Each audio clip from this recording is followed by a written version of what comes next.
Welcome back to the 245 podcast, which is the number of points that our guest scored this basketball season in high school. Yeah. What's funny is we're usually short with like numbers. Like we're usually talking about a number that's like 7 and we say 245. But this one we're actually over. Oh, yeah. Yeah. I thought you were going to say this one's actually accurate. We're actually under. Oh, you're under. Like we underestimated with 245. How many points did you score this season? I have no idea. Okay. Never mind. It's more than that, I think. Yeah, I would guess it's more than that. If you do the math, it's probably like 14-ish times 28. So like 400-ish.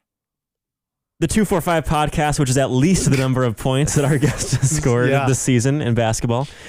So we have none other than one He was the most preview. He is the previous podcast guest. No, he was a previous podcast guest. Yeah, yep. He is Josh's brother. Also correct. And his name rhymes with Dustin Bruise. Guys, you'll never guess who we have on today. His actual name is Justin Kroeze. Hey, golf clap for Justin. Welcome back. Thanks for having me.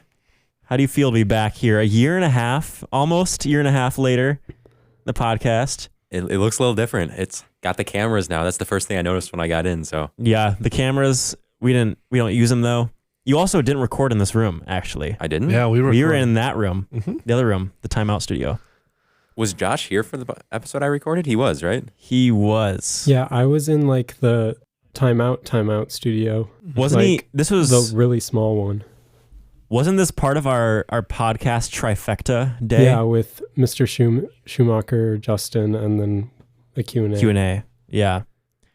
So this time we're putting more of our attention on Justin because we're not thinking about 3 episodes. Instead, we're recording an episode less than 24 hours before it releases. You keep saying less than 24 hours. It's actually almost less than 12. And it will be by the time we're done with. It is less than 12. Well, it's not quite. Oh, no, we do them at 7. So, yeah, it's 7:48 right now. So it's about 11 hours. So just think, you're listening to the episode right now. It's 7 a.m. on Friday morning, which probably no one does except for Annika Stone. Shout out. Just think about 11 hours ago, we were sitting in this room recording the podcast. So I think this is probably going to be the fastest turnaround from recording to publishing. Yeah. I remember when like Tuesday was the closest we ever got, and then it was Wednesday, and then it was like Wednesday night, and then it was Thursday, and now we're like, less than 11 hours. It doesn't take that much time. No, it does not. Who has said it this one? I can probably do it. Josh is now in school, and I have a day off tomorrow, so you can stay up late. I think we're going to pin it on Joey. Yeah. Yeah. If you don't want to, I can too, because I don't have school tomorrow. Oh, maybe we should make Mike do it. Mike never has to edit podcasts. I can do it. Today is technically my Sabbath, so I legally am obligated not to work. Wouldn't technically tomorrow be your Sabbath? Because I can pick. Because mine was stolen from me. I'm just kidding. What verse is that found in? Can I have the reference? I don't know. I haven't memorized the whole Bible yet. Leviticus 78. If you work on the Sabbath, you can pick any other day to actually be the Sabbath. There we go. Thank you, Josh. I appreciate sense. Coming in clutch there. So I usually pick Thursday because usually I'm just exhausted from the week. Okay. Fridays, I try to be somewhat productive. Got it. So I can do it at like 6 a.m., like before. Might be a little cutting it close. Yeah. I mean, usually you do it at like 12:30 to 1 a.m. on Friday. That's not technically true. That's just every now and then that happens. So that wouldn't be your Sabbath if you waited till midnight to do it. So that's true. No, I got it. I can do it. Okay, perfect. Because I don't got anything tomorrow. So I'm glad we figured that out. Justin, was that a very engaging conversation for you? Highly engaging. Okay. Good. Well, he asked the question. So. He did. So we can talk about it for as long as we want. So yeah, Josh is also back. It's been 2 episodes. You haven't been on the last 2 episodes. So yeah, I don't think so. Good to have you back. You were on spring break. Our spring breaks did not align as usual. They like overlapped, but they didn't align. They did not align. So we recorded a couple episodes without Josh, and we'll hear about his spring break and our spring breaks next week. We want to do that when everyone's here. So Mitch is currently in Universal Studios. So what a bum. Cannot be here. But we got Justin, which is the next best thing after Mitch.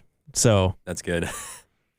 The next best thing after John. That's going to be his basketball. Oh, wait. He's not playing next year. Never mind. That's tough. Way to rub it in. Graduating. Sorry. Yeah, how do you feel? You're a senior in high school.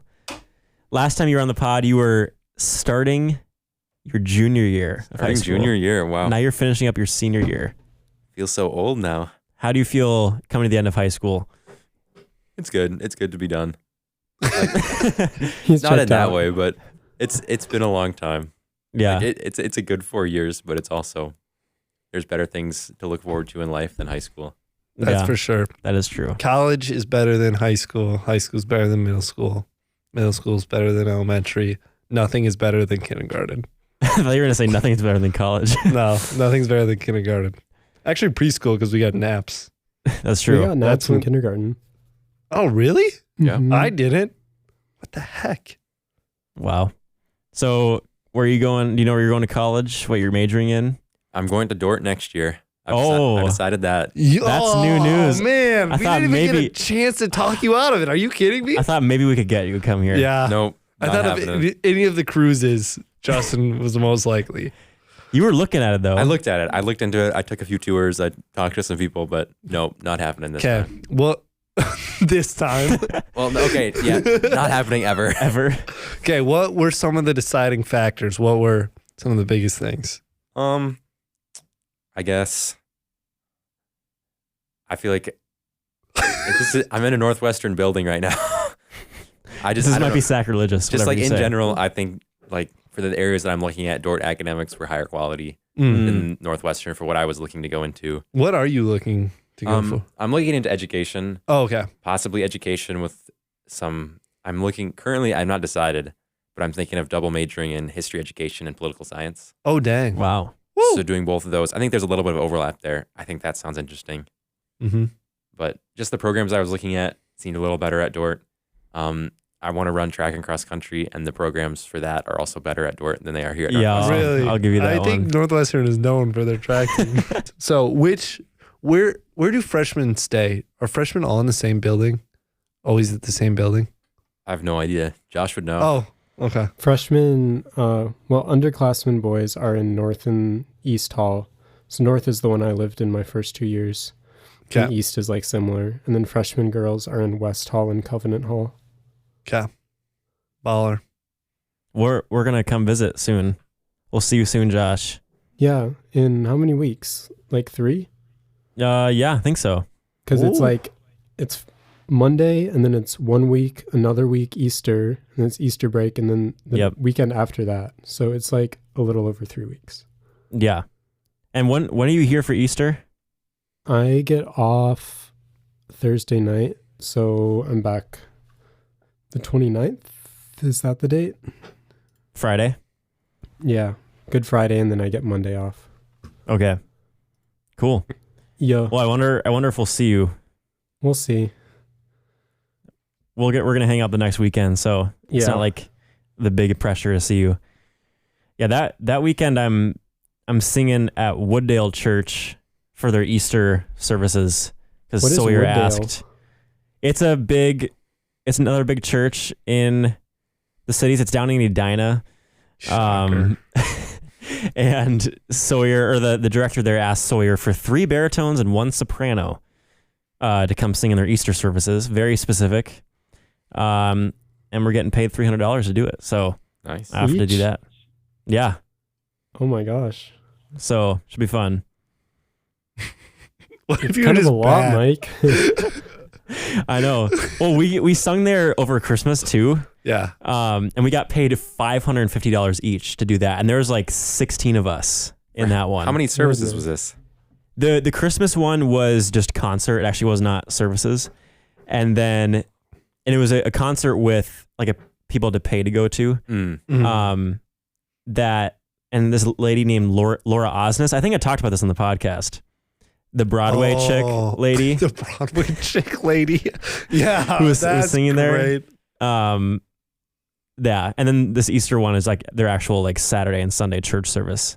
So it's $300. So it's one rehearsal and 2 services. So it's a good hourly rate. Pretty good. I'll take it.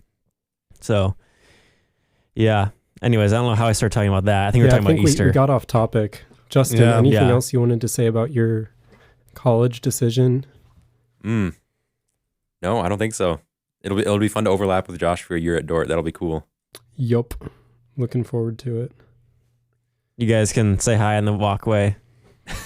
Yeah. No, I don't plan on it, actually. Josh is going to ignore me for the whole year. He needs to find his own way in life and make his own friends, so I don't really plan on seeing him all that much. No friends for Josh. Just kidding. It's not much. Do people still longboard at Dort? Yeah. Oh, this is a funny story. I think I lost mine. So before spring break, it was nice enough that I was using it. And then I got back from spring break and I was going to longboard somewhere and it wasn't in my room and it wasn't in my car. So I think I must have just longboarded somewhere like before spring break and then forgot it outside a building or something. And yeah, now it's gone. I haven't decided if I'm going to make an effort to like go to maintenance and ask with people to try and find it. It's pretty broken, so I'm not sure it's worth it. Didn't it get stolen once, like last year? Yeah, mine has gotten stolen twice, but I found it back crazy. Both times. It's like when Joey's got stolen. Are you sure you want to go to... Oh, yeah, I can't say it. Shoot! Mine got stolen, too. Really? I tracked them down. Yep. How'd you track them down? It wasn't very difficult. I came back to the stud, which is where I left it, realized it was gone, talked to the like RA that was on duty at the front desk, and somebody standing heard me say that and said, "Oh yeah, I know who took it. It's this guy." And then I just like looked up his room number, went to his room, like knocked on his door. He wasn't there, but his roommate was. And I could see my longboard at the end of his room. All I said was, "Hey, that's my longboard. Can I have that?" And his roommate just handed it to me. And that's we've never talked about it. The funny thing is, I think he probably knows because I glare at him, obviously, every time he walks by. And he gets very nervous when he starts looking at me. It's really funny. But yeah. Nice. This is what you have to look forward to in college. Yeah, Justin. so People much. stealing my longboard. Are you going to bring a longboard to Dort? Yeah, I'll bring mine. Yeah. And also, Josh, I do have an extra at home right now if you need another one. Actually, I might take you up on that. We'll see at Easter what I'm thinking if I have found it back yet. But we should bring our longboards and go longboarding at Dort. Oh, that'd be so much fun. yeah, They're pain to pack though. If you try to pack like 3-4 longboards, We're going in a car. It'd probably fit. we can make it fit. We can make it fit. Mitch, I don't know if Mitch or Evan has one though. Yeah. Maybe Josh has some friends that has some. We'll see. We can just steal some too. I'm sure there's longboards lying around there. We're going to be those people. Yeah. Take the longboards. And you won't get caught because I can't look up your room number in the directory. Yeah. Dude, Hack. this is a master plan. Go to other colleges. Steal their longboards. Might have to take this out of the podcast if we can't have it on record. Yeah. So No, Justin. Yeah. Oh, No, you go. I was going to ask him like what other people in his class, where they were going. Yeah. Any other Dort people? Nope, no one else is going to Dort. Just Only me. one. Ooh. I think a lot of people are going to Northwestern. Majority of the class is going there. That's what I heard too. So probably I think 4 or 5 people are going to Northwestern. Yep. I think Luke's leaning towards Bethel right now. Which would make sense. He would be the one to go to Bethel. His sister is there right Yep. now. And his dad worked there too, so they probably get some discount. And then I think Gabe's looking at some trade stuff. Attaboy. So he's the one not looking at a traditional college. But yeah, that's about it. Well, A lot of Northwestern, a lot of future Eagles. there we go. Just can't Future escape high Eagles. school. High school just follows you. Everyone was coming Yeah. to our school again. Yep. Hey, that's all right. I'm All right. out of here, so I'm not, you're not. but Only won't be one around more as year. much. Do you have a full year? 'Cause Full you're year. Like, are you double major, No. 1 minor? I have 1 major and 3 minors. 3 minors. That's how it is. Yep. Okay. But it's fine. I mean, we'll be commuting too, so we won't be around Yeah. like the community as much, I guess, around this like stud community Mm-hmm. or whatever. So, yeah. Should we Should we get into what we're talking about today? We probably should. Well, I feel like we sort of had. We're just talking about Justin. Yeah. Justin is a very cool guy.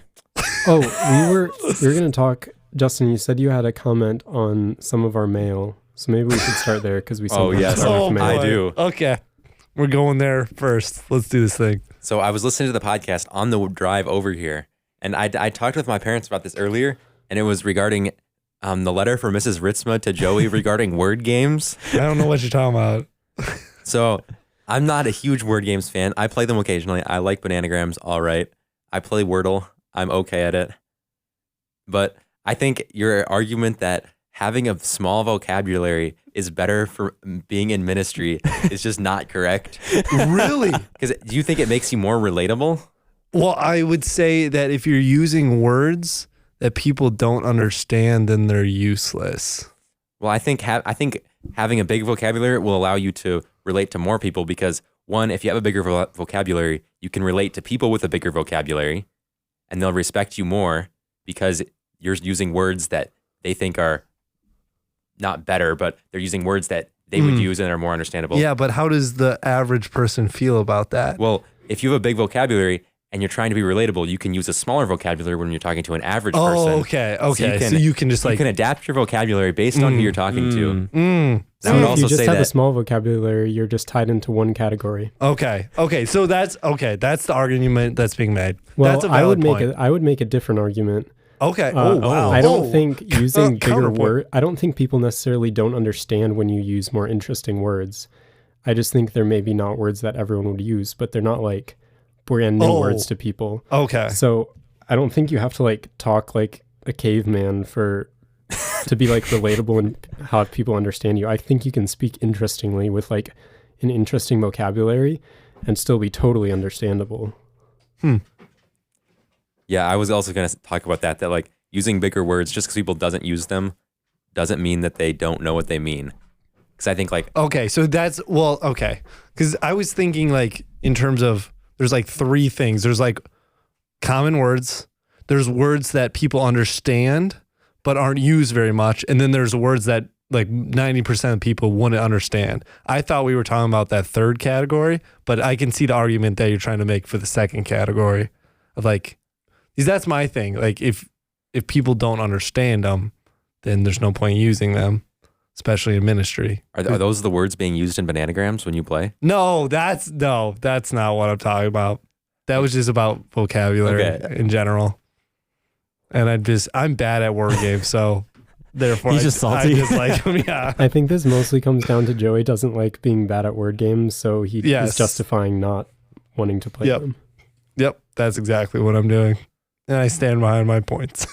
I'm glad we got to the bottom of this issue. I will say both arguments that have been brought up are solid arguments, so I respect the argument. You just won't change your opinion because of them. No. Josh, did you listen to that episode? Yeah, I did.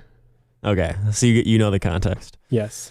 I feel like of all the things I've said on this podcast, I feel like this one wasn't one that I thought would come back like over. You didn't think it was like the most controversial take? No, I think it was a pretty like lukewarm take. It apparently is a very hot take. Well, this was a thing early on in the podcast too. Remember, your mom sent an email way back in the beginning too. Yeah, what is going on with being a Karen when it comes to the words we use? Just kidding, Mom. That's the joke. Because she said like we use like the word like and stuff like that too at the beginning. And that was a good point because that was a good point. And then we tried to improve ourselves. Yeah, we did. I'm not sure we have, but we definitely tried. We definitely tried for a little bit. Yeah, we Let us know tried. If you think we really tried. Improved with our use of vocab words and just being more articulate when we speak. Because I really don't know. I don't really pay attention when I listen. No, definitely not. Justin, did you listen to the AI episode?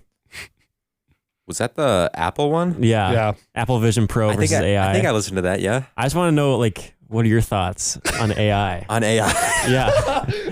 I've actually never used a ChatGPT in my life. You are missing out, my friend. I think a lot of my classmates have used it for like studying, like the stuff that you guys have said. And basically every time I hear one of them use it, I say, wow, that's cool. I should make an account and try that out. And I never do. Yeah. And I feel like I am missing out, but also I don't need it. So I have not used it. I think it'll be a useful tool in college for like some studying things, like give me a study guide for X, Y, and Z. Especially if you take history classes. That's what I've mainly used it for this semester, because they give me like a study guide of vocab words or like people.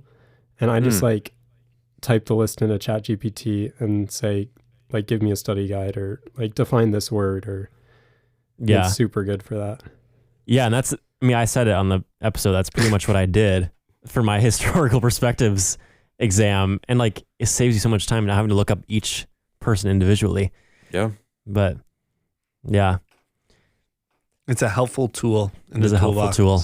That will take over the world in less than 10 years. Maybe. We'll see. I don't think so. I think people are still going to be important, but Autobot or Decepticon. Yeah. I don't know. Well, do you want to talk about I want to talk about basketball. Season? Yeah. Yeah. Well, you get that going. Okay. Justin, walk us through the final game of your high school career. We're starting at the end. the final game, Yeah. the Heritage section semifinal. Well, I mean, that's what just happened. What, 2 days ago? Yeah, it was 2 days ago on Yeah. Tuesday. So, Yeah. I mean, So what are your thoughts? we came in, we had lost them by 3 earlier in the season, and we did not play super well in that first game. Yeah. I remember leaving that game. It was early in the season. It was like first week or so, and definitely thought we could have won. Oh, yeah. And I think I remember even telling Zach or something like, I hope we play those guys in sections. Yep. Because I think we could beat them a second time. But yeah, not our best game. Probably, honestly, our worst game of the year, possibly. Really? Packed was probably worse. Packed was worse, but that's just because you guys were exhausted. Like, there was just nothing in the tank. Like, you guys had energy in this one. It was just so tough. Yeah, they were not having Isaac hurt a lot because our shooting just wasn't great. We didn't shoot terrible. It was just like we turned the ball over a decent amount. Yep. Layups were not falling. They had this guy. I don't know how tall he was. Probably 6'5", the freshman. Oh, yeah. I don't even remember him playing the first game. Oh, yeah. Like, I don't even remember him doing anything, but he had a lot of blocks. Yep. He had 4 or 5 blocks. 4 or 5 blocks Yep. on me, Zach, and Lincoln in the post. So, Yeah, they were contesting everything down low and just making it really hard to finish what usually would be easy buckets. So that's tough. Like, I kept feeling like I was on the 3-point line and I could get by my guy initially, but then there was always a bigger guy stepping up in the paint, which made the shot harder and made it harder to get rid of the ball to a different guy. So yeah, it was a tough game. I think the stats didn't have a lot of turnovers marked down, but it seemed like we had a lot more than we did. Yeah. I think when we had them, they were just at bad times. Yep. They were very poorly timed and they scored off of them. Mm-hmm. There was, some rough plays. I remember one in the first half where I think me and Gabe both went for a rebound right under our basket. Do you remember this one? Oh, yeah. We both went for a rebound and then kind of both of us pulled away and didn't grab it. And then their point guard just was kind of hanging around and grabbed the ball and made a layup. And then one of us fouled him for an and one. Oh, that was brutal. Oh, that was so tough. Because I feel like we were going on a run at that point and we had cut it to 12-ish. And then that was a 3-point play to back up to 15. Yeah. And that one kid who basically wasn't on the scouting report at all dropped 15 in the first half. The 3-point shooter? Yeah. Yeah, I remember I looked up at the scoreboard because they have this fancy scoreboard who shows how many points each person has. And I think it was 15-13. We were up 13-5, I think. Mm-hmm. We were up big initially, and then it was 15-13. They went on a run, and I checked, and he had 13 of their 15 points to start off the game, which was brutal. Yeah. And the kid was just a jerk, too. That was the worst part. Yeah. He's just chirping people. Yeah. But it was a tough game. Yeah. But okay, it was so now tell us about some of, well, if you're not done, you can keep going, but I want to hear about some of the highlights as well. Of the game? No, just the season in general. Of the season in general, I feel like I'll mention some, but you guys have talked about a decent amount because Joey talks about them. Yep. The United Christian game was a lot of fun. That was the senior night game where they weren't predicted to be super great. They had some bad losses, but they shot really well, made it a really tough game, played good defense. Our defense wasn't great that game. And then Parker's 3-pointer at the end, that was a lot of fun. Oh, yeah. That was probably one of the highlights of the year. My dad put together a highlight video of that game, which was very fun to watch. A lot of fun plays. I wish he would have put Jake's backboard on it, but he did not. Yeah, he left that one out conveniently. Other highlights, I mean, Joey talked about this. This was a long time ago, but when we went on the road trip to Hillcrest and Park Christian, that was a lot of fun. Mm-hmm. We beat Park Christian by 2 points, so that was a super close game. A lot of fun there. We lost to Hillcrest by 3, but whatever. It didn't matter that much. It was just a game. It was a lot of fun to just be on the trip, hang out at the camp, be on the bus, eat a lot of pizza. we each got we got our own Domino's pizza after the game. Yep, that's what they did. People were eating so much pizza. What That's size? crazy. I think it was medium. Oh my goodness. And a lot of people, I finished my whole medium pizza and then ate like a quarter of another person's too. Because we had gotten finished with our game like an hour earlier. Yeah. And we had a 2-hour bus drive. So everyone ordered their own medium pizza. yeah, I think the team just bought everyone a pizza. So Oh, wow. it was very fun. Yeah. But honestly, medium pizzas at Domino's aren't huge because my family just got a couple the other night and I think I ate 5 pieces.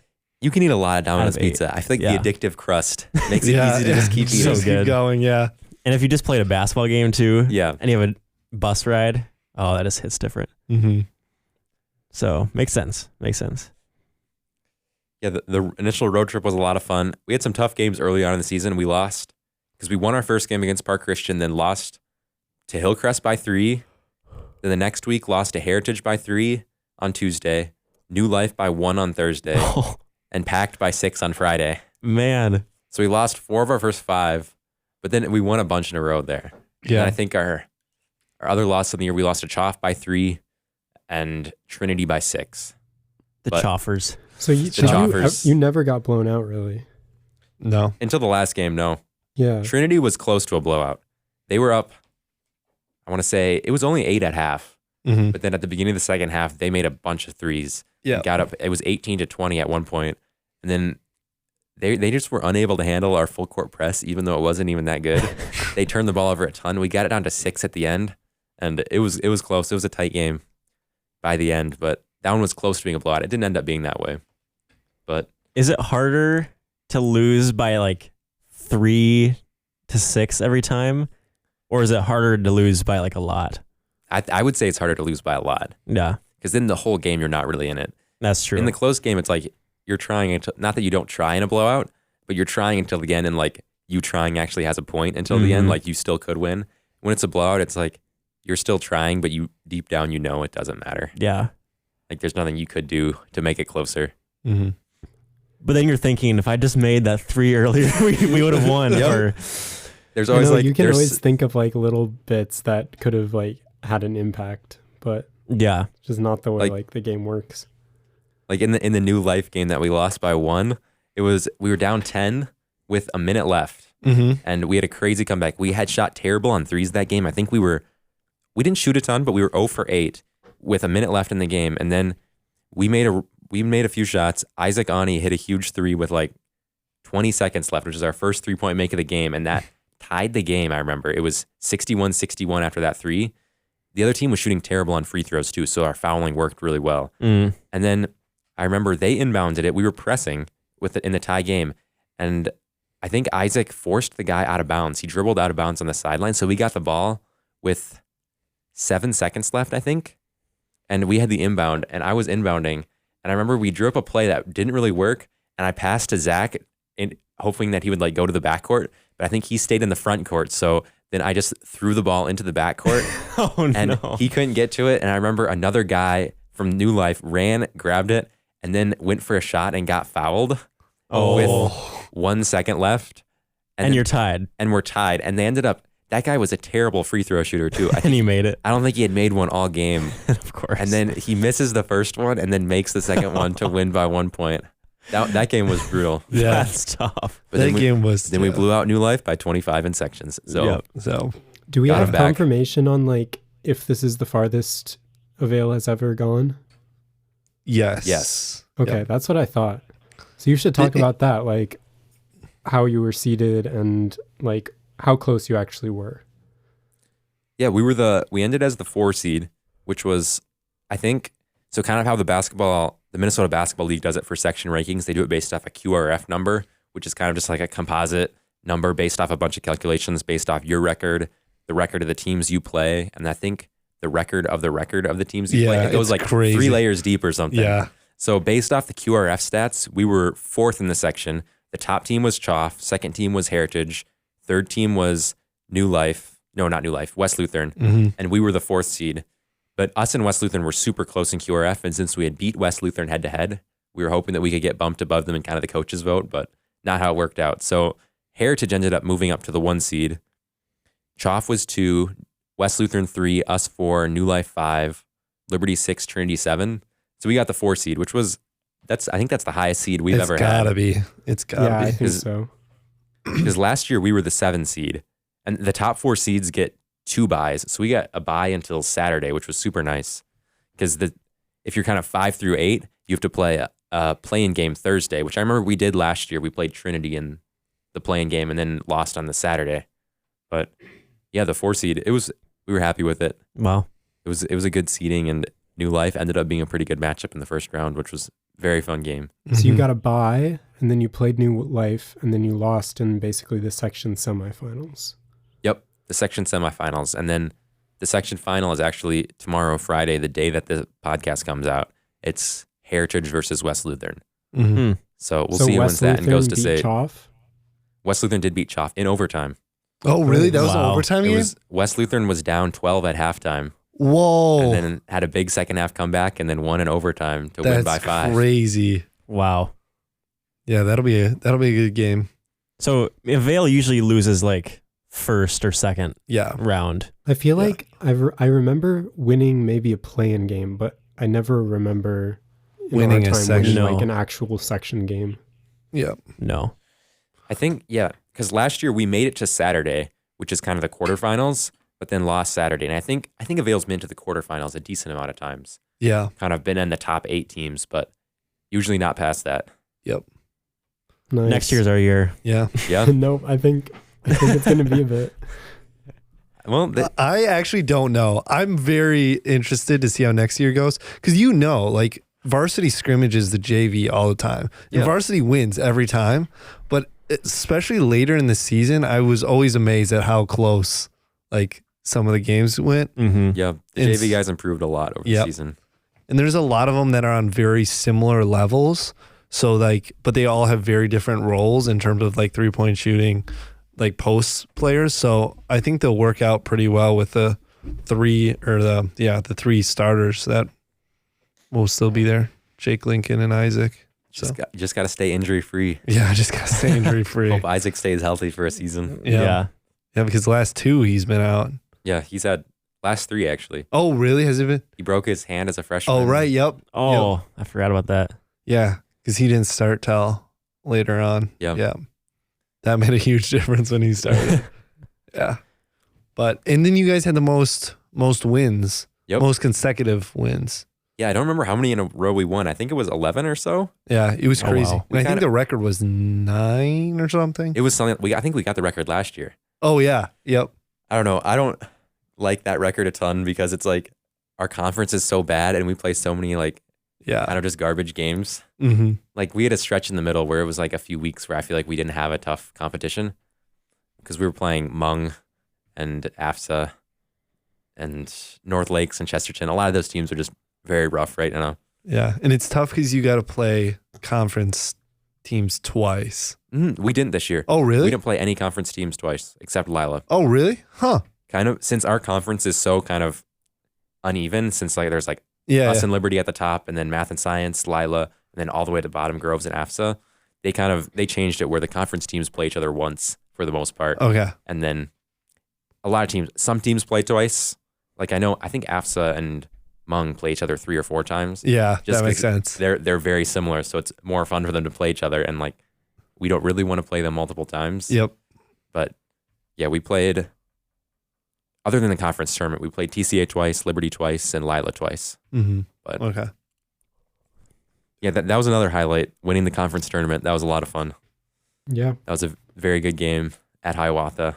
A lot of fans, probably the most fans that have ever been at one of our games. I would say. That was crazy. An away game? It was. I mean, it wasn't away. We were technically the home team. Oh, but it was okay. Away in the sense that it wasn't at Avail. Yeah. If it was at Avail, we couldn't have had the most fans ever. Oh, those are more than like would fit in our gym. Yeah. Oh, for sure. Yeah. I don't think the fans would not have fit. Who all showed up? there was a lot of people. It was a lot of parents, a lot of extended family, I feel like, showed up. And I think it was pretty heavily promoted on like greater Avail social media platforms like Facebook and stuff. Big Avail. Greater Avail. Big Avail. Oh, because it was like my old 5th grade teacher, Mrs. Tewinkle, came to the game with her son. And there's just some like interesting people like that were there that I don't think I've ever been to one of our games before. No, I remember seeing the ads for it. Yeah. Seeing the ads for it. Should have pulled up. You're part of the greater Avail media network. Yeah. Yeah. The ads. The greater Avail. Big Avail. I like that. Yeah. Here, I have a question for you, Justin. Do you think that you guys, the varsity team, played how similar like style of basketball do you guys think you played versus last year and this year? I would say somewhat different. Okay. I think it was all the same people, so it seems like it was kind of the same. But I think overall I think it just seemed a little bit different. I think our defense was better this year. Okay. Just man-to-man defense, I feel like got improved and got better, which I think helped, especially in like the New Life game. We played better help defense than I think we had. I think just at times, like in the Heritage game, I think people were just tired, so people weren't moving off ball, and that just made it really hard. Like if I was very tired that game at certain parts, so it's like if you don't have the ball, you kind of just stand there. Yep. And I didn't feel like cutting, and I think that hurts a lot because just less movement, less passing. I think there's just more when you're tired and nothing's working, then you just revert a lot back to one-on-one stuff. Like go post up, go take a 3-pointer, and just do something to try to score. And I think, I feel like we had stretches last year where I think the similarity is we did kind of fall back on that last year too. Because I remember in the legacy game in sections, I remember we were so tired at the end of that game, and I think we were just as. Because Parker had broken his arm that year, so we had just as many guys, so we didn't have many subs. And I remember, by the end of that game, we were so tired that it was basically Zach trying to take guys to the basket and put up shots or kick out 3-pointers. And that one also didn't end super well. I think we lost by 12 that game. Mm-hmm. But I guess back to your original question, I think it was a little different, but also kind of the same. Yeah. From a coaching perspective, would you say that it was different or the same? I felt like it was different. Like the whole season was just a little different. I think a big thing is you got really good at one-on-one taking your guys down low. It was a few games in, and then all of a sudden you kind of just like figured it out that you could just attack from the left side, just bump them and then go up. Yeah. And like kids just aren't ready for that for the left hand. And I think that definitely changed it a little bit because there were certain times where like we needed a bucket. And it was just like, just get the ball, go down low and go score. I feel like you guys were a little less reliant on off-ball movement, especially than last year. Yeah, I would say that I feel like I changed a lot over the season. Yeah. From last year, because watching some games from last year, I was a lot on the. Well, I remember when we played West Lutheran late in this season, they left their scouting report up on the board. And I remember we read it, and I remember what they had written about me was. Only shoots corner 3-pointers. Oh yeah, that was the only thing they wrote for me. That was all they had to guard, which was honestly accurate last year because I pretty much by the end of the season I'd pretty much switched into I shot corner threes from the right hand corner because that's what lined up best with being left-handed. Mm-hmm. So since that when my left hand was on the outside, so then it was better angle. So I shot a lot of 3-pointers last year. I didn't shoot as many this year. No, you didn't shoot a ton. And I think that just changed it for me individually. I was under the hoop a lot more, which I feel like allows for less passing. Mm-hmm. It's like when you're on the top, you see a lot more cutters. Yeah. When you're on the block, you see a little bit of cutters because you can post guys up, and then if they double, if a guy cuts backdoor to the weak side, then you can kind of hit them. But it's just different when you're not. Last year, I was a lot on the wing, and then you see guys cutting from the weak side off a pick or something and rolling down to the side. Yep. And those are easier passes. So I feel like, passing was a little different. And I think it just changes the spacing too a decent amount instead of playing 5 out when you're playing more 4 out or even 2 posts kind of if I'm low block and Zach's high block. Yeah. It just changes things a little bit. Yeah, that's something like we had that with the JV team too. Like it's amazing how much different it is versus if you go 2 posts, 1 post, or 5 out. Like the whole style of basketball changes. And I think we probably should have ran a little more 5 out because I feel like the passing, spacing, off ball movement is usually better. Yeah. Because then all of a sudden the whole lane is open for cutting. Yeah. Yeah. Because that's the difference between Heritage and New Life. New Life was all 5 out. So it was kind of like they're a really good player. He could take guys to the hoop and drive, and the lane was wide open because we had to guard outside on 3-point shooters. And then with Heritage, it's kind of like it still worked for Heritage because they have a really big guy. So I was trying to guard their post and front him, but then if a guy drives in and gets past one like our 3-point defense line, then I have to step up, and then the big guy's right there. Yep. So they can dump it off to him, or if the guard takes a shot and misses his layup, the big guy can grab the rebound and put it back up. So it's just a different in play styles. I think both can work, but yeah, I think that was one change from last year to this year. Yeah. No, that makes sense. Okay, I got a question for you. Like you guys were probably like, I think I can say this safely. You guys were like the best Avail basketball team we've ever had, right? That's fair. Trying to think of all my years. I don't know anything before our time. Yeah. But I would say compared to us, yes. They were better. Yeah. What made you guys so good, you think? Justin. I know you don't want to say it, I'm but him. we're just going to say it for you. Yeah, no. JV coaching. Yep. It was that early on That was the JV deciding coaching factor. when you guys were freshmen and you went undefeated in your JV season. That was Joey didn't coach any of us ever. Yeah, that was his dad. Yep. Yeah, no, that's a hard question because I think when you're in it, you don't really like realize what it is. Because I think it's like, oh, that's kind of just, we've always played like that. We've always played together and we've always been pretty decent. But I think, I don't know, it's hard because most of us, I've played with the seniors since 5th grade. I've been on all their teams every year, 5th, 6th, 7th, 8th, 9th. I wasn't on in 10th grade. Me and Zach played varsity and the rest were JV. So we were kind of split up that year.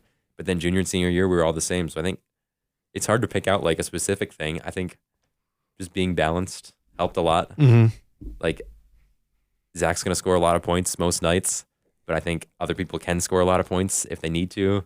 Passing well, I think just over time we got good at defense, and I think that's what's going to help you win a lot of games. I think that's the difference between when I was a sophomore and played some varsity. We were okay that year, but I think we were outscoring teams was the only way that we were like winning. Yeah, because defense was because it was Josiah Scott and Josiah Logie were both really, really good scorers, and if they were on, we could score 90 to 100 points in a night. I remember. Oh yeah. It was like some games. I remember a game against Hope. That's the one memorable moment I have from that season. I remember, I think Josiah Scott, I remember he was hitting shots very well that night. I don't remember if Logie was or not, but I think we won like 90 to 87. Oh yeah. And I don't think in the past 2 years we've never had like a close game that high scoring really. Yeah. Like a lot of our games are 60-ish points. Yep. We don't score that much, but the other teams don't either. Yeah. And I think if you can stop other teams, then even if you're not playing your best offensive game, you're not shooting well, you can still hang with them. I think that's a big part of why we were able to be pretty good.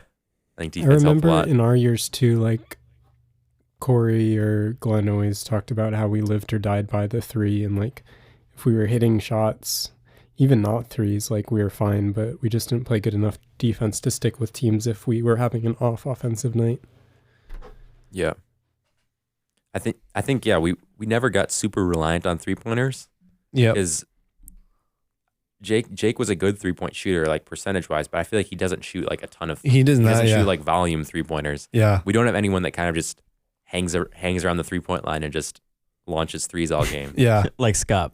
Yeah. Or Josiah. And Logie. Yeah. And both Logie. of them did. I mean, I think like other teams that we play have that, and it works for them if the guys are hitting. Like, yeah, it can be almost that can win you a game if one guy can do that and shoot well. So, but it also can lose you a game if he's not shooting well. Yeah. Like certain teams that we play, I think West Lutheran has a few guys that just they hang off the 3-point line and they shoot a lot of threes. Yeah. Yeah. Their like, JV team was crazy with that too. Yeah, Yeah. I remember that. Has anyone beat Josiah Scott's record since the one he got our junior year? No. For points in a game? Yeah. So what did he get, like 47? Because I think he got 47. Yeah, I remember I was at that game because that was when I was a freshman. It was against Recording Arts, right? Oh, what? I thought it was It was our junior year. I thought it was Community of Peace. Or was it? Because it was in it that was our weird senior gym. It was He in He broke one at an away gym, and then he broke it again against Recording Arts in in like the public school. Park Terrace. That was it. Park Terrace. Yeah. Oh, I was gonna say. yeah, that was our senior year, right? Or was that our junior year? No, that was your junior year because I remember the Because you were in 8th grade. Recording Arts game because I was in 8th grade. A few of us had played JV that year. Mm. And I remember we had played at Recording Arts the week before the varsity had. And I remember you guys gotten killed by them. Oh, yeah, that yeah, was yeah. the. You had goodness. lost by like 40 to Recording Arts. Yeah. And you wouldn't use any of your plays, right? Yes, then we beat that him. made me so mad because Yeah. Glenn, Yeah. it was like, I know exactly what we're gonna run against them when we play them in sections. Yep. But we're not gonna show it to them Yes. now, and that made me so mad. And then we lost by a lot. But then it worked out because we ended up playing them and we ended up smacking Crushed them the them. next. I'd rather just beat them. And Yeah. then if they can figure it out, like good for them. But losing games basically Yeah. on purpose, like makes me so mad. That was the one game with the guy who would just palm the ball. Yep. Yes. And like, Yeah. It was Jalen Thomas was the name. I remember it. Oh my god. he would just do that and like fake pass it, but he would just palm it the whole time. Yeah.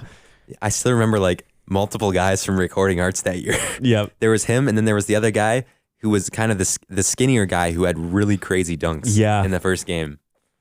So was that the game, the second game where we beat him? Is that the one where Josiah got the Yes. record? Okay. Yeah.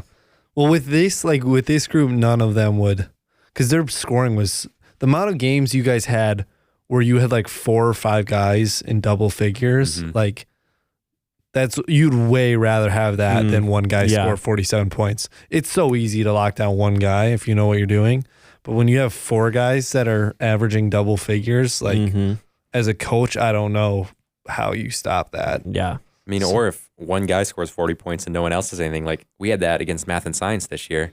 Oh yeah. When we play, Math and Science has one really good player. Yep. And he scored, I think it was 45. Yep. He scored 45 points against us, and they still lost by 25 because no one else could score. Yeah. That kid is insane.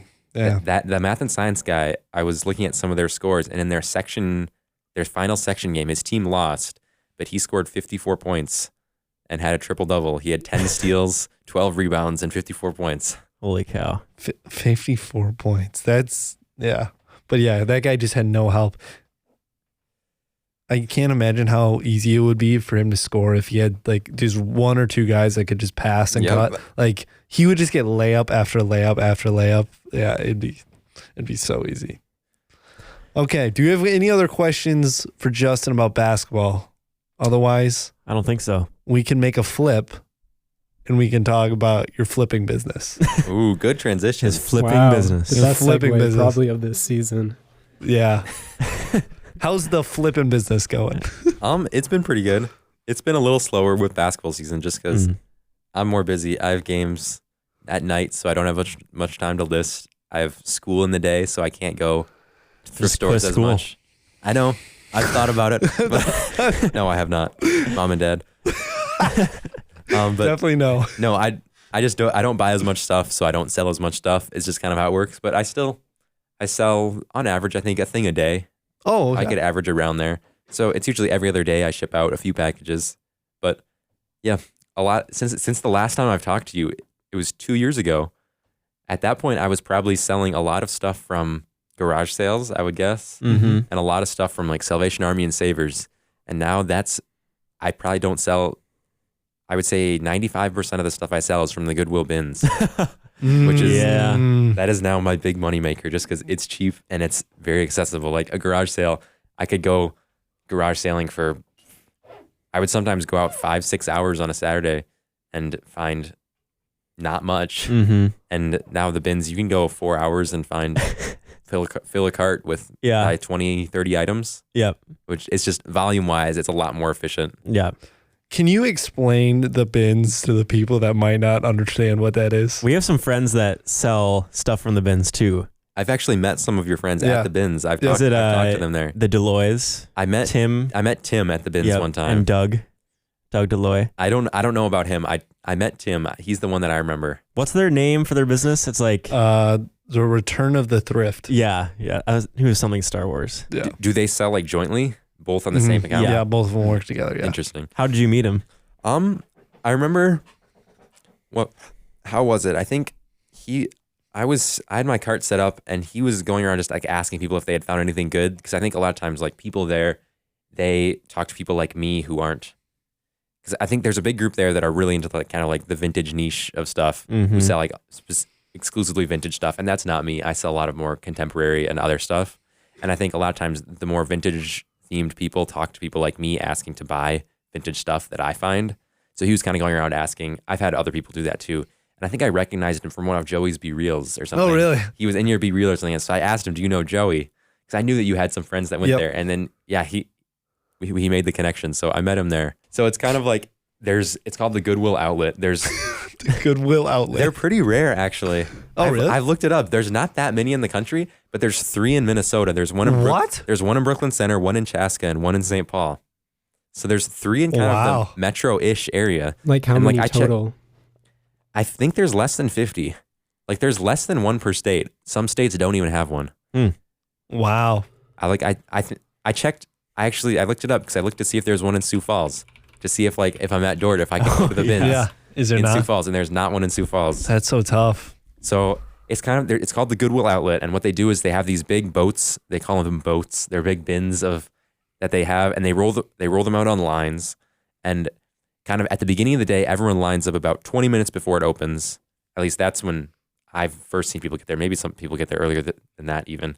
And then kind of the doors open, everyone runs in and starts rifling through the bins filled with clothes or just other junk. And yeah, you can find anything and everything there. And then kind of usually stuff gets picked over pretty fast. And then every probably, I don't know, half hour or so, the employees will roll out a line of bins, and then everyone kind of lines up along this line of tape, and then they roll in the new line.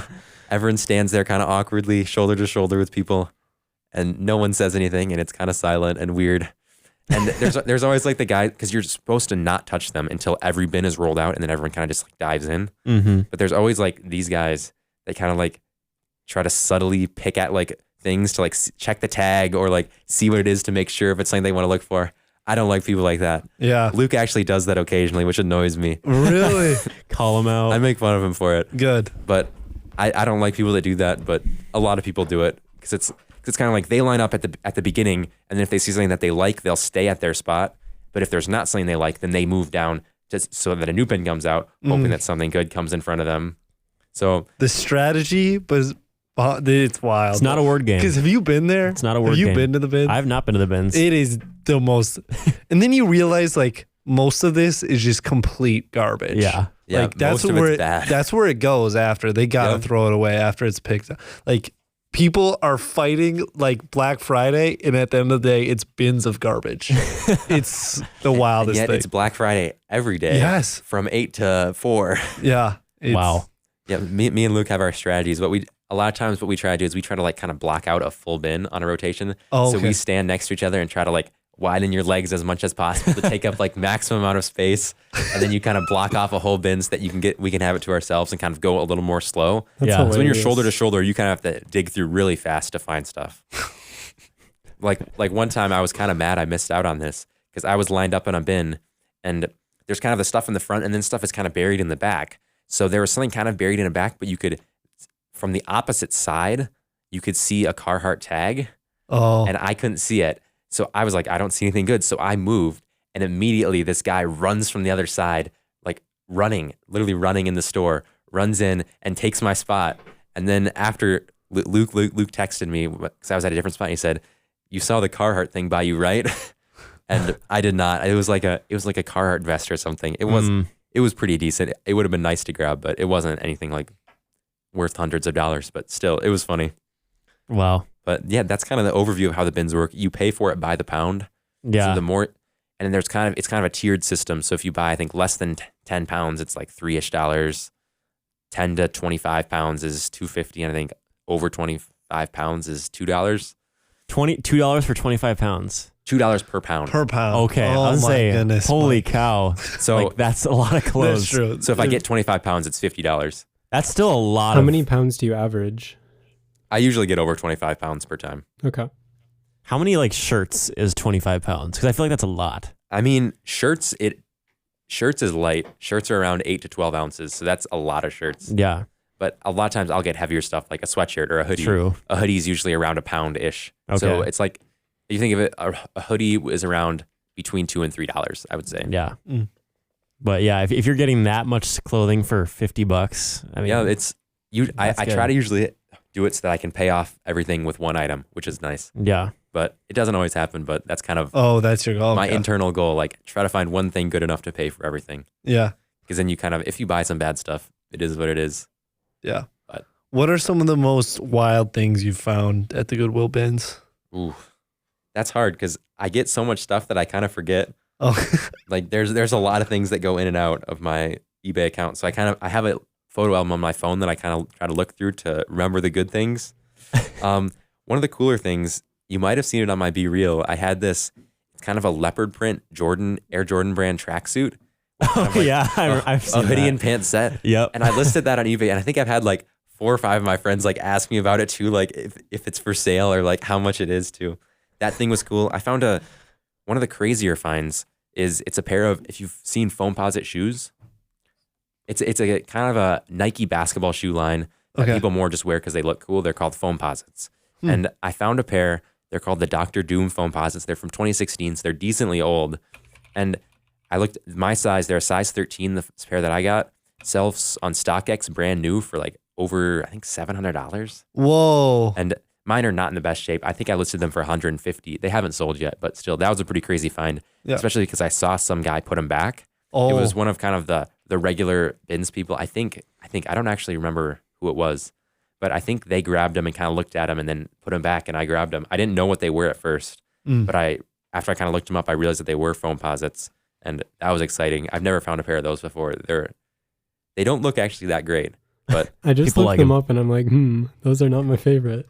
the Dr. Doom Foamposites, Yeah. yeah, they're pretty basic looking. When I first grabbed them, I remember thinking, these probably aren't worth that much, but I think they look kind of cool, so maybe I'll buy them and wear them for a little bit. And then I have not worn them because they're worth a little too much. I usually wear most of the stuff if I think it's cool and then kind of sell it later on. But smart. So you have a nice rotation. You're always hip. He's always got a new fresh pair of clothes. but I'm trying to think of other good stuff that I found. It's been recently, there hasn't been any crazy things. Like last time I told you guys about the doll and that type of stuff. Yeah. Yeah. Yep. Yeah. I haven't had any like super high end stuff. I'm looking through my solds on my eBay. One of the better things I found I actually paid a decent amount because it weighed around 6 pounds. But it was a old, like made in USA, I think it was 1993. It was kind of a wool, like kind of, leather jacket type style thing. Mhm. It was kind of a wool leather jacket with a really cool wolf painted on the back. Whoa. And a guy from Bristol in the United Kingdom actually bought that from me for $70. Oh, nice. So that one was very interesting. It was I sold a 1992 Final Four basketball shirt. That's kind of For sick. $25. Not crazy. The story of that one was actually kind of funny because I got yelled at by a lady for grabbing it because she was mad because she thought that it was in her space. Oh, It was kind of Oh. like she was like digging through some stuff, and maybe it was in front of her. I don't even remember, but I remember grabbing out and then grabbing it, and then I held it up and saw what it was, and I was like, oh, that's kind of cool, and I brought it away to my cart, and I remember her like yelling at me like to get in my place and like know my place because it was in front of her, and you don't reach in front of other people, and I was kind of just like whatever and walked away. Yeah. And I did not care. Yeah. Is that actually a rule? Like, No. No, it is not. Okay. There's no rules. yeah. There's no rules to It's a bins. lawless society, the bins. But that one was kind of funny. That's kind of the first. I think that's the only confrontation I've had. I've gotten pushed a few times. There's this one really aggressive guy at the Brooklyn Center one. Whenever the shoes come out, he just goes crazy. He loves it. He loves his shoes. And then I see the shoes that he's grabbing, and they're nothing that I think is even sellable. But Oh, really? I don't know what he does with them. He just wears them. I don't know. He's a big Just guy, and he's really buying into like old grungy size shoes. 5 shoes. Oh, really? Oh. He buys everything. Hmm. But Wow. other cool buys, I'm trying to think. A lot of just basic stuff, pairs of jeans, shirts. I feel like the bins is less variable. Like you're just getting a more steady flow of Yeah. like decent stuff. Yeah, there's not as much cool like home run stuff that I find there. Like that's more common at like a thrift store. I'll find something really cool, but or like estate sales and garage sales, those have a lot of just very cool, unique stuff, which is kind of why I like going to those. It's a little more unique and fun. The bins is kind of monotonous and the same, but in the end, it's also just makes more money. So yeah, how often do you go during the school year? It all depends. I'll sometimes, if like on breaks, I like to go because Saturdays are crazy. Saturdays are really busy. Oh, really? So I like to go if I have like a random day off for school for like teacher work days. I like to go on that day. Me and Luke will usually go. We have to leave around 7:30ish. Get there around 8. Stay 4-ish hours. We usually stay until around noon. So I think maybe average once a month. But in the summer we were going 2 to 3 days a week. But wow. Yeah. Such a cool idea. So crazy though. Yeah. Just can't imagine yourself doing it. Not really. I don't know. It's kind of fun to just go once or twice. But then I was doing like the line thing where you all stand in the line. And then I'm like, look at how dumb we are. This is a giant pile of garbage. And I'm standing here next to people I don't like, and we're fighting over garbage. I could go home and have a better time. Like, it's going to be the future. Really live in a society. Yeah. But I do. It's kind of fun because you also could get something crazy. Yeah. You never know when you're going to hit the jackpot. It's like gambling. It's kind of like gambling. It is a little bit if you think about it. Yeah. It's like, that's kind of the fun thing that I like is that every time it's you like go, gambling? you're going to get, not that it's like gambling, but that it is like gambling where you can always like find something new. There's always something different. Yep. Like at a lot of jobs, I guess you don't see the same thing every day, but you kind of do. Yep. Like there's different people at like McDonald's or something, but it's kind of the same thing. Here, it's also kind of the same thing, but it's different stuff if you know what you're looking for, which is a lot of fun for me. I've always enjoyed stuff. Josh could probably talk about this, but ever since I was little, like I collected stuff. I've liked stuff. I like stuff. Josh, is this true? I think the three of us kind of go in a line. Like Caleb is minimalistic and doesn't like any clutter or extra stuff. I'm like a little in between. Like I don't like stuff to accumulate, but I like to keep and hold on to some things. And then Justin, has probably more stuff and just he's not messy. Like you're still organized, but you are fine with like just having more things around. Yeah. I've always liked to collect things. Like I collected like little Playmobil toys or like other little like baseball cards for a long time. Baseball cards. Yep. That was big. But yeah. Well, as long as you don't become a hoarder someday. Yeah. I think you'll be hopefully okay. Not, but hopefully we don't have to do an intervention podcast. That would kind of be fun you though. can do like a live video podcast of like exploring the hoarder's house. Yeah. You've seen the Extreme Hoarders show, right? Yeah, me and Kylie actually watch that show all the time. It's so disgusting. It's crazy. It just makes you want to throw stuff away. You just start looking around and you're like, I want to throw this away. Yeah. Did you hear about our neighbors that moved out? No. There was the corner house on our cul-de-sac was pretty extreme hoarders. Is that the one with the car? Yeah, in the driveway? The car that never moved in the whole time we lived there. So my mom actually went into the house one time, and it's the same layout as our house. If you know what our house looks like. So kind of there's stairs upstairs, and she said you couldn't go up the stairs because they were full of stuff. There was a basement stairway. You couldn't go down because it was full of stuff. There was kind of the rooms were basically packed floor to ceiling with stuff. There was kind of a little walkway in the hallway, and then a little walkway to like the couch and the TV. But it was but like the walls in the hallways were also lined floor to ceiling. Yeah. So it wasn't, the hallways weren't empty. There was a mini hallway inside the greater hallway. Yeah. My goodness. It was crazy. And then they ended up moving. And how many dumpsters was it, Josh? I thought it was like 9. It was like way. 9 or so of the biggest roll-out dumpsters. And it was crazy. I actually... Did you look through it? I looked through a decent amount of dumpsters. I missed out on a few of them, which I kind of regret. But I actually found some pretty decent stuff. Oh, really? I got a huge... One dumpster was just filled with a lot of records. Oh, yeah. And overall, records are not worth it. If you're thinking of going into reselling, do not buy records at like Save or something, because most of them are like pretty much worthless. But this one was a lot of classic rock records, which are kind of, I feel like those are the ones that people kind of like, because people who like classic rock are also kind of into older music formats and stuff like that. So those actually sold really well. That was a lot of fun. some old electronic stuff, like some super nice speaker systems, like old Pioneer speakers, I think, and I think some Panasonic stuff. Yeah, which it was cool to go through it. It was a lot of fun. I think Caleb went out with me at night a few times with his headlamp, and we dug through some stuff. But otherwise, was it really gross? Some of it was really gross. Okay. Because it was like, a lot of it was just old garbage, like literal garbage, just bags of trash. And some of it was pretty dirty. A lot of it was pretty gross, but some of the stuff was cool.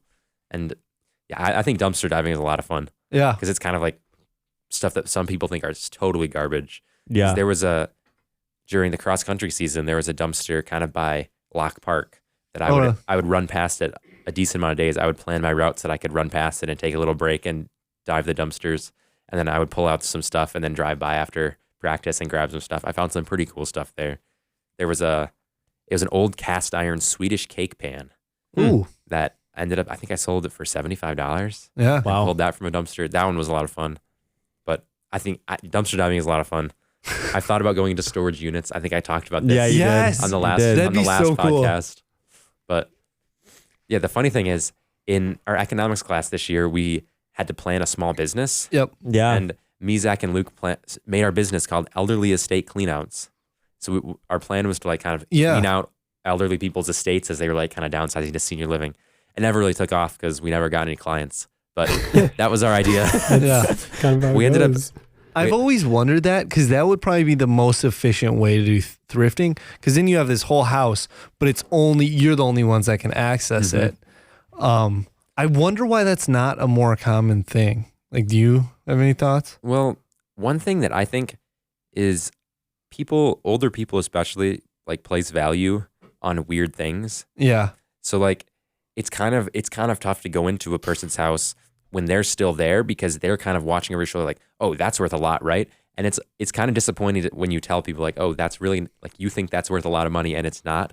Like your great grandpa's china set that you've had forever is just not worth that much money. Like I've heard a story about an older lady who had like a big set of antique furniture that she thought was worth a lot of money and paid to have it in a storage unit for like a long time. I think they did the math and she spent over like $10,000 storing it for like a long period of time and then ended up selling it for like $1,500. Ooh. Yeah. So I think people place value on a lot of things that aren't really worth it. So then I think that makes it hard because they want to get a lot of money for things and a lot of times it's not worth that.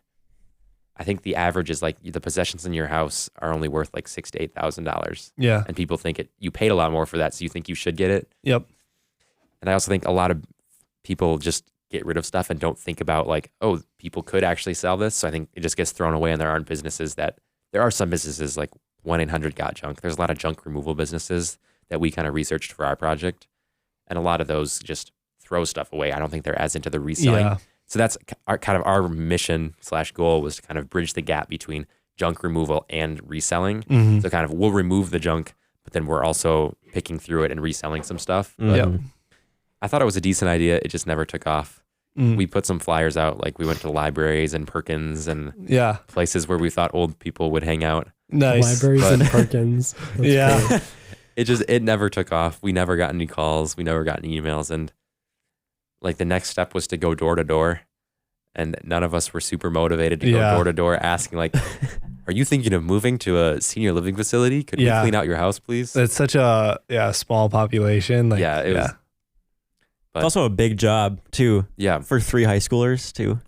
And we were kind of trying to think about it as how could we, if they want us to remove a fridge, how is that going to work? Where can we even get rid of something like that? Yeah. Like we had some trucks and trailers that we could make it work, but basketball was also kind of heating up at that point, so we didn't have a ton of time. Yeah. Did you pass the class? We did pass the class. Well, that's good. We actually got funded for our business. There was kind of like an investor that came in and like invested in our businesses. Yeah, because Natalie was in that too, right? They had like a cookie batter. There were some pretty interesting businesses. There was a few cookie ones. They actually made some money off of that. They made some good money. I think Malachi sold some cookies. He did some sales. I think there was a blanket making company. They did some. Parker and Willem are doing baseball clinics for elementary schoolers. Yeah. That was an interesting idea. I'm trying to think what other ones were. There was some I think some of the boys groups bought like cheap knockoff blender bottles from AliExpress and then like made Rhino stickers, like Rhino Pro bottles. Yeah. They like were trying to sell like Valor water That bottles. was my favorite one. that one was interesting. I think they actually did sell some because they went in the carpool line at the Blaine campus and were like talking to every car as they were picking up their kids and trying to get them to buy their water bottles, which was a pretty decent idea. I think they ended up selling out what they needed to. So this investor, did they like then have you to pay them back money that on the business, or were they just an angel investor? It was an investment, but it was an angel investor. I think it was from, what was it called? The Freedom and Virtue Institute, which it's kind of a program / institute out of Florida. I think it's where it's based, where they kind of invest in high schoolers' entrepreneur skills. I think they want to like empower youth through entrepreneurship is kind of their mission. So they invest in small businesses that they think are deserving of funding. So yeah, it was interesting. Just hit them up. It was a cool project. Yeah, do they want to sponsor a podcast? I don't know. Maybe you're out of the age group at this point. Yeah, probably. You're getting too old. Yeah, that's facts. So did you just keep the money that you got funded? I think we were thinking of because he also said like you can invest some back into like future classes projects. So I think, I don't know, there was talk of us reinvesting some of our money into that. I don't know if that ever happened. I used mine to spend some of mine on, I said, since that business failed, I'm just going to invest it in my own business. Yep. In my eBay. So I think I invested it. I bought some sticker paper. I was thinking of buying a printer, but that didn't happen. All right. A baller. We should probably wrap this one up. We've been going for a while. Yeah, we can wrap it up like episode. Yeah. Justin wraps up packages. Yep. Just like that. Yep. From the bins. Well, thank you for joining us, Justin. It was good to hear about, what did we talk about? College, word games, sports, basketball, and selling. Yeah. That's about it. That's about it. Basically my entire life. We'll probably have you back on within another 2 years and give us another life update. It'll be so easy next year. You can just like hop on my end. Oh yeah. There you go. Yeah. The Dort people can outnumber or equal the UNW people. Yeah, that'd be crazy. Yeah, next year we're gonna have like more takeover episodes where it's just at Dort instead. Yeah. Also, guys, I forgot to mention this, but really quick note, I like the takeover idea. Okay. Oh, let's go. No one's emailed us about that, so. Well, yeah, no one's like emailed us really at all. That means it's a green light. I concur. Yeah. It is a good idea. Let's It's a green go. light. Justin gives his approval. So I don't know when we'll do that, but we'll figure it out. Yep. Yeah. All right. Well, thank you all for listening. Hope you enjoyed the episode. It's good to hear a little bit about Justin's life for me and hopefully for all of you too. So, Justin, you want to wrap it up? Yeah. Thanks for listening to the 245 podcast. I'm just laughing. Should I redo that?